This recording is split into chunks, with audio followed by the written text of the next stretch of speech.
Hai semua, jadi di video kali ini aku mau sharing ke kalian tentang reksadana yang bisa membagikan dividen.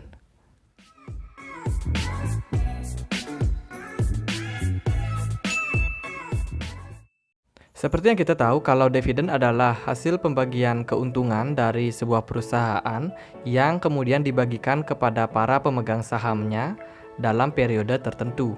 Jadi biasanya investor sangat suka kepada perusahaan-perusahaan yang rutin membagikan dividen setiap tahun ataupun setiap periode 6 bulan sekali. Nah, selain di saham, di reksadana pun ternyata ada reksadana ataupun produk dari manajer investasi ini yang ternyata membagikan dividen.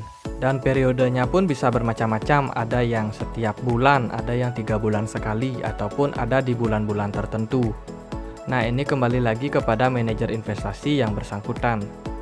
Jadi selain mendapatkan keuntungan dari yang namanya capital gain atau meningkatnya nilai dari sebuah investasi, para investor juga bisa mendapatkan dividen ataupun pembagian keuntungan dari setiap kepemilikan reksadana yang dia miliki. Nah, meskipun membagikan dividen, tapi tolong disadari bahwa dividen yang ada di reksadana itu tidak sama dengan dividen yang ada di saham seperti yang kita kenal. Kalau dividen yang ada di saham itu kan kalau saat pembagian dividen itu langsung masuk ke RDN kita, sehingga uang yang kita terima dari pembagian dividen itu bisa langsung kita belikan saham lagi. Nah, berbeda dengan yang ada di reksadana. Kalau yang di reksadana itu dividennya berupa unit reksadana. Jadi kalau dividen dalam reksadana itu bentuknya adalah unit, bukan bentuk cash. Jadi disinilah terjadi yang namanya compounding effect ataupun efek yang menggulung. Jadi kalau dulu awalnya kita beli reksadana, contohnya kita punya 100 unit, tapi saat pembagian dividen, unit reksadana kita bertambah menjadi 102 unit. Nah, dividen ini kalau kita nggak pernah tarik ataupun kita nggak pernah cairkan, itu akan menggulung dan semakin banyak lagi. Sehingga kemudian seiring berjalannya waktu, aset kita akan semakin bertambah karena unit reksadana kita semakin bertambah. Misalkan kalau kita memang ingin mendapatkan pendapatan rutin misalkan setiap bulan dari hasil dividen saja, kita bisa menjual dividen-dividen tersebut setiap bulannya.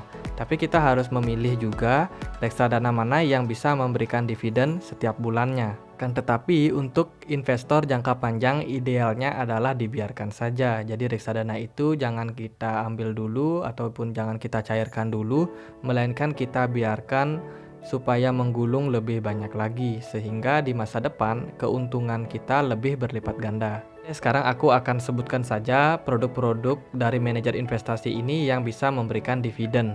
Jadi untuk penjelasan yang lebih detail mungkin aku akan buat di video yang berbeda. Yang pertama adalah BNI AM Dana Pendapatan Tetap Makara Investasi. Nah, produk ini membagikan dividen setiap bulannya. Nah, manajer investasi dari BNI ini memberikan dividen setiap bulannya dengan minimal pembelian per reksadana adalah 10 ribuan saja. Kedua adalah Manulife Obligasi Unggulan Kelas A. Produk ini membagikan dividen pada bulan Maret, Juni, September, dan juga Desember. Jadi dalam setahun dia membagikan dividen 4 kali. Untuk minimal pembeliannya juga sama seperti tadi, yaitu Rp10.000 saja. 3 itu produk dari Manulife lagi, yaitu Manulife USD Fixed Income Kelas A. Nah, untuk produk reksadana obligasi ini adalah berisikan obligasi luar negeri. Otomatis untuk membelinya itu kita menggunakan mata uang asing. Dalam hal ini kita pakainya USD. Minimal pembelian untuk produk reksadana ini adalah sekitar 5.000 USD atau kalau dirupiahkan dengan kurs 1 dolar adalah 15.000, itu sekitar 75 juta untuk minimal pembeliannya.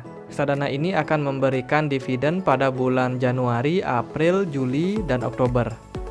4 adalah Batavia Dana Obligasi Ultima.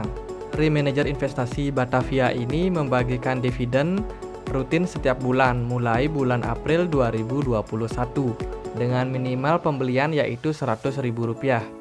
Yang kelima adalah Spring Investment Yield Discovery Class A.